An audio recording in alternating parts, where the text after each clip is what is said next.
The following is a clip from Primo Radical Uncensored, available for premium members at ROKFIN.com. With the censorship that you've been experiencing, and with getting kicked off of PayPal, along with Mint Press News and with Consortium News, it seems as though things are really coming to a head. And again, just with everything that we've been talking about today, with the smearing that's happening against the Gray Zone, Lee Camp, Danny Haifong, all of these, Aaron Mate, all these different folks.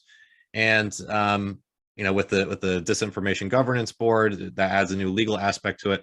I don't know if you knew, but today is actually World Press Freedom Day, and it's very sadly ironic that Julian Assange is in prison while the State Department puts out all these PR videos about how great it is that we have a free press. So I guess I'm just wondering on your thoughts on this, because things seem to be getting worse and worse and worse, where it goes from accusations to smearing to attacking people's finances. Do you think that there could actually be a legal prosecution against folks for, seditious behavior or things like that? You think we could really reach that place where it's not just Julian Assange sitting in a prison cell, it's other folks who are critical and exposing the empire? Or do you think that things won't go that far domestically? I don't know. I really don't know. I mean, it's possible. I mean, it's happened before. I mean, they put the entire national board of the Communist Party in federal prison in 1948. There's been all kinds of suppression of civil liberties. There was COINTELPRO against the Black Panthers. And what's important now is we need to get back into that mindset. And this has been, that if they come for one of us, they come for all of us. You don't agree with me, I don't agree with you. But if the government showed up and arrested you and wanted to put you in jail for doing Primo Radical, I would be the first one out there defending your right to do it, defending your free speech and demanding an end to that prosecution. And we need to bring that back. That used to be an understanding among radicals, that we all have each other's back and we put our differences aside when the state comes for us, right? And I think part of this whole smear campaign is an effort to make sure something like that doesn't happen. And I've noticed that with even with some of the people in the articles, there's always this attempt to be, well, I'm not like that guy, right? I'm not like that guy. Okay, well, maybe I support Russia and China, but I'm not like that guy. Drop it. Just drop it. You know what I mean? Get over that, because, all the people mentioned in that article, I'm not a fan of every single one of them. Some of them are really awesome and good friends of mine. Some of them, not so much.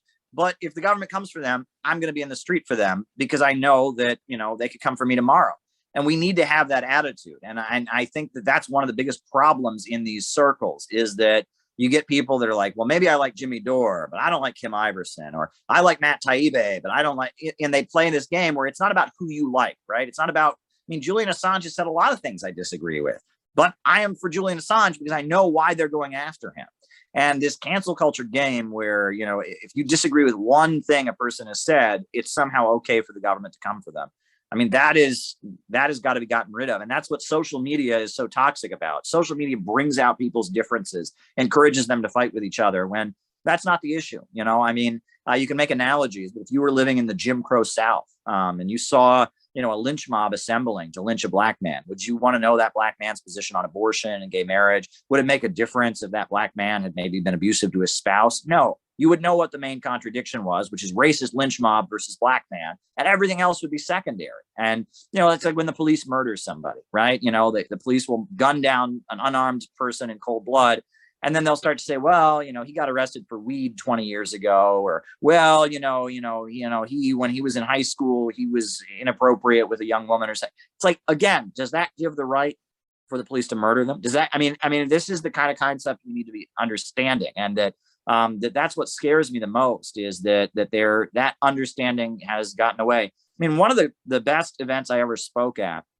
was an event at the ballroom where Malcolm X was assassinated, where I spoke on a podium alongside Pam Africa and Ramona Africa of the MOVE organization, and I spoke with many supporters of Black political prisoners. And that was a point I made in my speech. We've got to get back to that idea that when the state comes for one of us, they got to deal with all of us. And if we don't get that, they're going to come for all of us. And that's what people don't understand. So, Caleb, I know we've gone an hour. Do you have a few minutes left for some patron questions? Sure. Cool. Thanks. So the first one says, did you ever consider being a history teacher? Nope. Well, actually, yes. When I was a senior in high school, I was part of I did like a program for college credit where I student taught. for a while, and it was fun. But and so I did get some credit towards like an education degree from doing that. And probably the best thing I did was I taught a class of all white kids about Kwanzaa, and that was pretty awesome. We did. That was when the whole war on Christmas thing was happening, when Bill O'Reilly was telling people, and everybody in my town was pumped up about, oh my God, don't say Happy Holidays, say Merry Christmas. And so the 3 days before Christmas break, I taught a class of fourth graders about Hanukkah and Kwanzaa, and it was awesome, and that was a great experience. So I guess I've thought about it before, and that is a lot of what I do in my lives. I think it's Althusser who said that Marxism is applying the scientific method to studying and creating history. I like that quote. So the next one, communism has been presented to most U.S. citizens as a cartoonish totalitarian ideology, and capitalism as the only system that values individual freedom. As the centers of imperialism become more draconian in their control over dissent, do you see this as an opportunity to distinguish the idea of individual civil liberties from capitalism? That's a good way of putting it. I think it could be an opportunity. And I think what the Patreon questioner asked, about the way capitalism and socialism has been presented to Americans, that is really the reason why I work so hard to talk about socialism with American characteristics. That's why I wrote a book called Getting Rich Without Capitalism.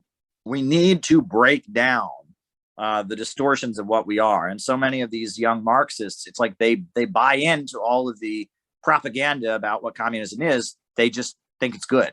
And it's like, that's not going to work, right? We can do better than that. And again, we need to not have our politics be an expression of teenage Satanism, but instead have our politics be serious. We need a serious political program for improving the country. And that means, developing a model that the Americans would like, a model that would include civil liberties, a model that would enable people to become wealthier, and getting beyond kind of this reflexive contrarian attitude. So the last question, this is from Ronwell. Ronwell asks, what's the alternative to PayPal? Well, you can Zelle me. I'm at calebmaupin@gmail.com. And there are about 6 free speech alternatives to PayPal that I'm investigating right now. So I will be setting up with one of them. I just have to determine which one is the best. But there are a number of them. And, it's interesting. A lot of these come from the right, a lot of these come from the right wing, but there's a lot of right wing people that, have been banned from PayPal because people object to them and they say things that I vehemently disagree with. But when I started looking for free speech alternatives to PayPal, all the lists I found were from very right-wing people. So again, this kind of shows now, are we against the establishment or are we against people we disagree with? And we need to start thinking more and more like we're against the establishment and less against people who we happen to disagree with. Well, Caleb, I really do appreciate you being on the show today and discussing all of this. Again, I appreciate all the work that you and CPI do also. I think it's very heroic that you've been out there, in the climate that we're in, marching through New York City, literally risking your lives to try to spread the message of peace. So thank you for doing that. And again, for folks out there who would like to follow you and support you, how can they do that? Well, I'm still on Twitter, Caleb Maupin, CalebMaupin. I've got a website, calebmaupin.com. The Center for Political Innovation, our website is cpiusa.org. You can sign up and become a member today. It's only $10 a month to be a member. So if you want to join the Center for Political Innovation and become involved in our educational efforts, that's very easy to do. So I'm out there, and I'm going to keep being out there as long as I can. I'm not going to back down. I'm going to take a stand, and they can make it harder, but I'm going to keep going. Well, thank you again, Caleb. I really do appreciate your time, and hopefully I can have you back again sometime soon. Absolutely. Thanks for having me on.